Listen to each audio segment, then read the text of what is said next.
Good morning, everyone. Today, I am here to continue with the functions of central bank. I have discussed with you in my previous video first three functions of central bank, that is currency authority, banker to the government, and bankers bank and supervisor. Today, I will discuss the fourth function of central bank, that is controller of money supply and credit. Yes, RBI has the authority, it has the power to control the supply of money in the economy by various quantitative as well as qualitative measures. Repo rate, bank rate, reverse repo rate, open market operations, margin requirement through CRR, SLR. These are the various measures which we will discuss today in detail. That is, RBI has the authority to control the money supply as well as to control the supply of credit in the economy during inflation and deflation. So, today's topic is the fourth function of central bank, that is controller of money supply and credit. So, first point is repo rate. It is written that the Reserve Bank of India is empowered. It has the power, that is central bank, that is RBI has the power to regulate the supply of money in the economy through its monetary policy. That is how RBI can control the supply of money through its monetary policy, because RBI has the power to control the supply of money. There are two policies, monetary policy, fiscal policy, or industrial policy, and there are many policies of the government, but there is one policy, that is monetary policy, which helps RBI in controlling the supply of money, because RBI has the sole authority to print the currency. As RBI has the sole monopoly in currency issue, it can control credit and supply of money. First measure is repo rate. Repo rate is the rate at which central bank of a country lends money to commercial banks to meet their short-term funds. Repo rate, it is also known as repurchase rate. ये वो rate है जिस rate पर central bank commercial banks को short term के लिए, that is less than 1 year के लिए फंड्स लेंड करता है. दैट इज कौन लेंड करता है? Central bank. Repo rate is the rate at which central bank of a country lends money to commercial banks to meet their short-term needs. The central bank advances loan. कभी भी central bank ऐसे ही commercial bank को पैसे नहीं देता है. पैसे कैसे देगा? Against approved securities like treasury bills और एलिजिबल बिल्स ऑफ एक्सचेंज. जैसे हम लोग बिल्स ऑफ एक्सचेंज में डील करते हैं कमर्शियल बैंक के साथ. You have studied this topic in class 11th in accounts in your chapter bills of exchange. तो वो बिल्स जो किसके पास रखे होते हैं? दैट इज कमर्शियल बैंक के पास. तो कमर्शियल बैंक उन बिल्स को डिस्काउंट पर क्या करवा सकता है? एक्सचेंज करवा सकता है और आरबीआई से क्या ले सकता है? Loan. And increase in repo rate. अब क्या है? How it act as a controller of money supply. जब रेपो रेट बढ़ा दिया जाएगा, मतलब जब सेंट्रल बैंक कमर्शियल बैंक को ज़्यादा रेट ऑफ इंटरेस्ट पर लेंड करेगा, तो कमर्शियल बैंक की कॉस्ट ऑफ बोरोइंग किससे? सेंट्रल बैंक से बढ़ जाएगी. कमर्शियल बैंक को सेंट्रल बैंक से फंड्स ज़्यादा रेट ऑफ इंटरेस्ट पर मिलेंगे तो महंगे पड़ेंगे. तो कमर्शियल बैंक्स हमें भी महंगे ही लेंड करेंगे, that is rate of interest क्या होगा, ज़्यादा होगा। तो हम लोग महंगा लेना मतलब हम लोग ज़्यादा रेट ऑफ इंटरेस्ट पर लेना प्रेफर नहीं करते हैं, which discourages the borrowers from taking the loans. जब हम लोन्स नहीं लेंगे तो इससे क्या होगा कि इकोनॉमी में डिमांड कम हो जाएगी। डिमांड, जब पैसा नहीं होगा, मनी की सप्लाई नहीं होगी, तो डिमांड कंट्रोल होगी और इन्फ्लेशन भी कंट्रोल होगा। तो इससे क्या होगा कि कमर्शियल बैंक्स ज़्यादा लोन्स वगैरह नहीं दे पाएंगे, क्योंकि बोरोवर्स महंगे रेट ऑफ इंटरेस्ट पर लेना प्रेफर नहीं करते हैं। And the decrease in a repo rate will have the opposite effect. Second point is bank rate. It is also known as discount rate. Bank rate और repo rate में सिर्फ इतना सा डिफरेंस है कि repo rate short term needs के लिए होता है गवर्नमेंट की, that is less than 1 year, और bank rate long term, that is long term needs more than 1 year के लिए।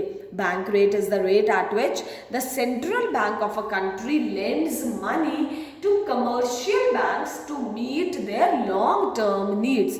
बैंक रेट वो रेट है जिस रेट पर सेंट्रल बैंक कमर्शियल बैंक को मोर देन 1 ईयर के लिए, that is for meeting the long term needs के लिए पैसा लेंड करता है। किस रेट ऑफ इंटरेस्ट पर लेंड करता है उसे क्या कहा जाता है, bank rate. Bank rate is the rate at which central bank of a country lends money to commercial banks to meet their long term needs. An increase in the bank rate increases the cost of borrowings from the central bank.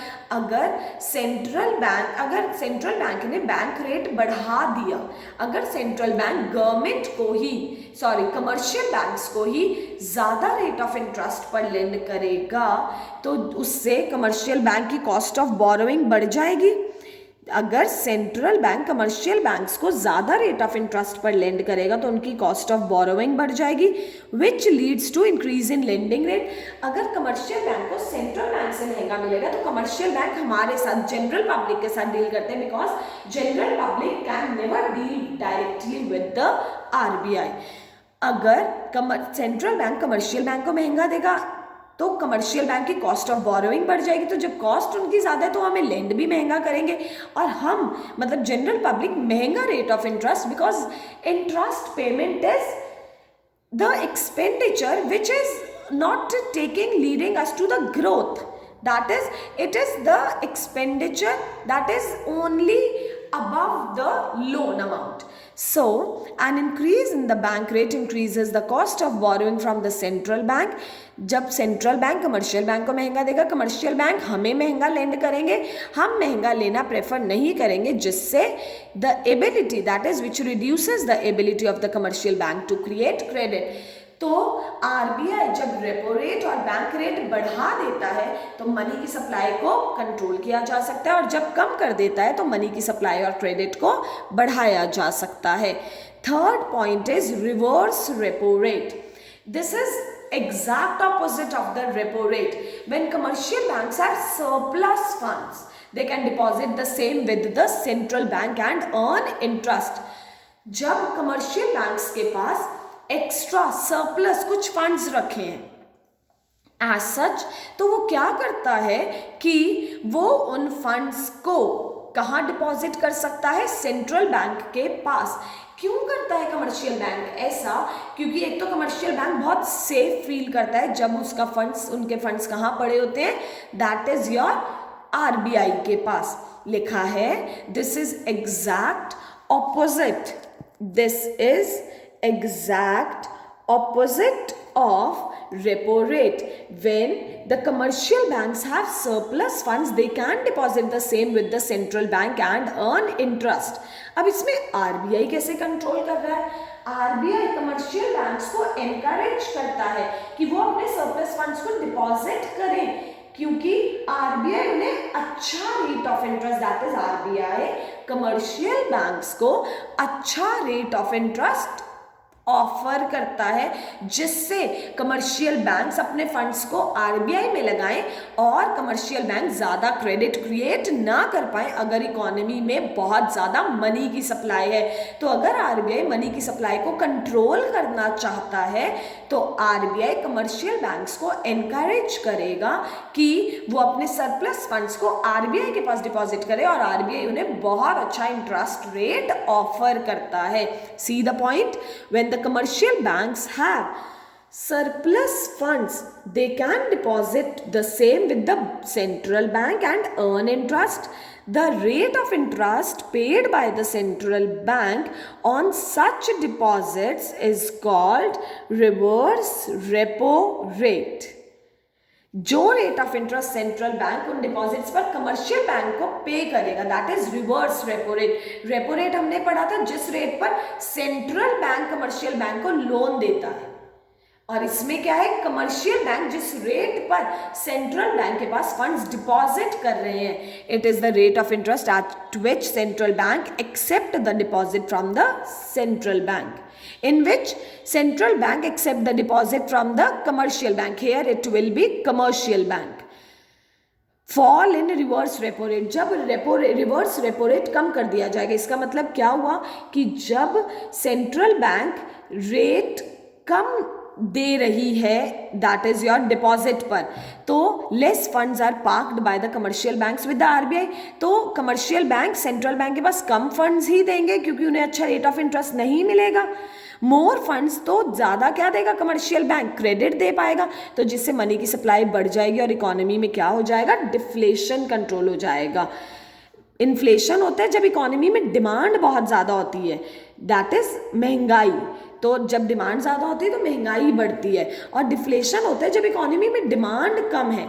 तो deflation को control करने के लिए demand कम होती है जब लोगों के पास पैसा नहीं होता, पैसा नहीं है तो मनी की सप्लाई को बढ़ाना पड़ता है।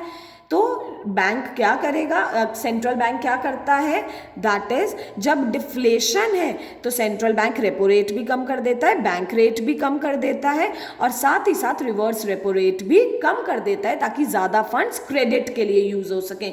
और जब इकोनॉमी में इन्फ्लेशन है तो रिवर्स रेपो रेट को क्या कर दिया जाता है, इंक्रीज कर दिया जाता है, that is rise in reverse repo rate. More funds are parked by the commercial bank with the RBI.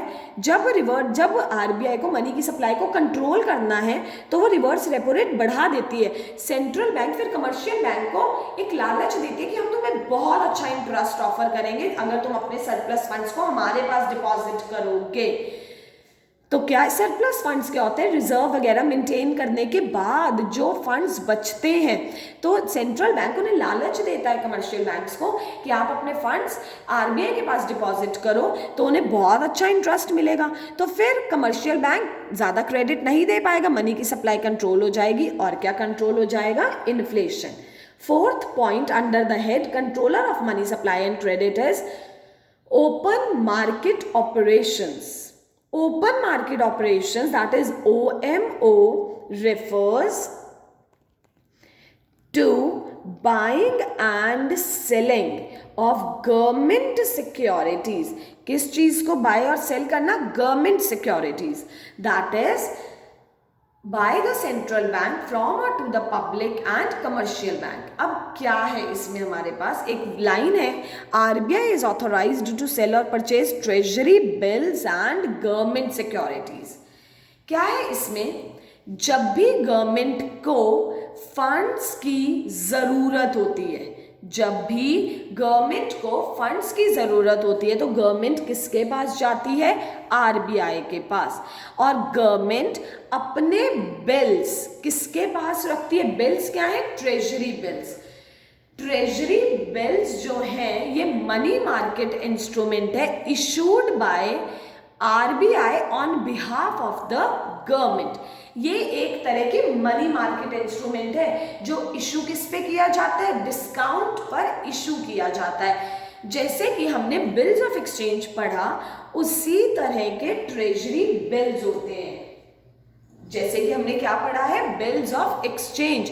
Bills of exchange क्या है, मनी मार्केट इंस्ट्रूमेंट है which can be that is repaid at discount. तो क्या है हमारे पास कि वो भी तो एक पेपर, बिल ऑफ एक्सचेंज क्या है, एक बिल है, एक पेपर एसेट है, एक एसेट है जिसे मार्केट में इजीली क्या किया जा सकता है, सेल और परचेज। ऐसे ट्रेजरी बिल्स होते हैं। तो है क्या हमारे पास ओपन मार्केट ऑपरेशंस में कि गवर्नमेंट को जब भी पैसों की जरूरत होती है तो गवर्नमेंट किसके पास जाती है, आरबीआई के पास। तो क्या है हमारे पास कि गवर्नमेंट ने बिल्स जो है एज अ सिक्योरिटी किसके पास रख दिए, आरबीआई के पास रख दिए।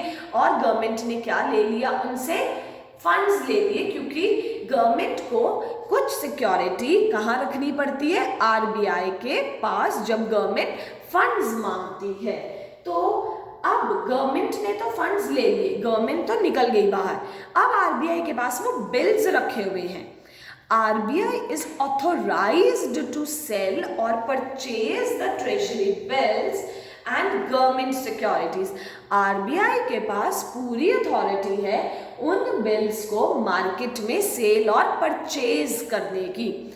OMO refers to the buying and selling of government securities। Securities किसने रखी थी, गवर्नमेंट ने, bye the central bank. Central bank क्या कर सकता है, उन्हें परचेज और सेल कर सकता है, किसको, कमर्शियल बैंक्स को, और कमर्शियल बैंक्स आगे किसको कर सकता है, पब्लिक को। अगर आरबीआई सेल कर देगा वो सिक्योरिटीज, किसको, कमर्शियल बैंक को। अब अगर मेरे पास सपोज एक एग्जांपल है, मेरे पास कोई बिल पड़ा है, मैं उस बिल का क्या करूं, मतलब मेरे पास वो बिल तो रखा हुआ है ना, सिर्फ मुझे अगर मुझे पैसों की ज़रूरत है, मैंने क्या किया, उस बिल को बैंक से जाके डिस्काउंट करवा लिया, तो मेरे पास कैश आ गया। अब बैंक के पास वो बिल पड़ा है, अगर वो कैश ही बैंक के पास पड़ा होता तो कैश वो क्रेडिट के लिए यूज़ कर सकता था, लेकिन अब बैंक के पास कैश नहीं है। ऐसी ही चीज़ है sale of securities by the central bank. अगर सेंट्रल बैंक वो कागज, वो सिक्योरिटी, वो बिल्स किसको दे देता है, कमर्शियल बैंक को। अगर सेंट्रल बैंक वो सिक्योरिटीज, वो पेपर एसेट किसको दे देता है, कमर्शियल बैंक को। Sale of securities, this is the point presented in diagrammatic form, that is sale of securities by RBI। अगर RBI वो पेपर एसेट किसको दे देगा, कमर्शियल बैंक को, तो कमर्शियल बैंक को पेपर एसेट दे दिए और उनसे आरबीआई ने उतने का कैश ले लिया। तो इससे क्या हो जाएगा, कमर्शियल बैंक के पास रिजर्व कम हो जाएंगे, तो कमर्शियल बैंक आगे क्रेडिट क्रिएट नहीं कर पाएगा, लोन नहीं दे पाएगा, इकोनॉमी में मनी की सप्लाई कम हो जाएगी, तो क्या कंट्रोल हो जाएगा, inflation. Sale of securities by the central bank reduces the reserve of the commercial bank. It adversely affects the bank's ability to create credit. तो मनी की सप्लाई क्या हो जाएगी, कंट्रोल। और जब इकोनॉमी में डिफ्लेशन है तो कमर्शियल बैंक उन्हीं सिक्योरिटीज को, that is purchase, central bank जो है उन्हीं सिक्योरिटीज को क्या कर लेगा, परचेज कर लेगा, मतलब वो पेपर एसेट ले लेगा और उन्हें क्या दे देगा, कैश दे देगा। ये इशू किस पर किए जाते हैं, डिस्काउंट पर, and repaid at par. Purchase of securities by the central bank increases the reserve and raises the bank's ability to give credit। जब आरबीआई उन्हीं सिक्योरिटीज को, उसी कागज को क्या कर लेगा, परचेज कर लेगा, क्योंकि इकोनॉमी में डिफ्लेशन है, आरबीआई तो डायरेक्ट जनरल पब्लिक के साथ डील करेगा नहीं।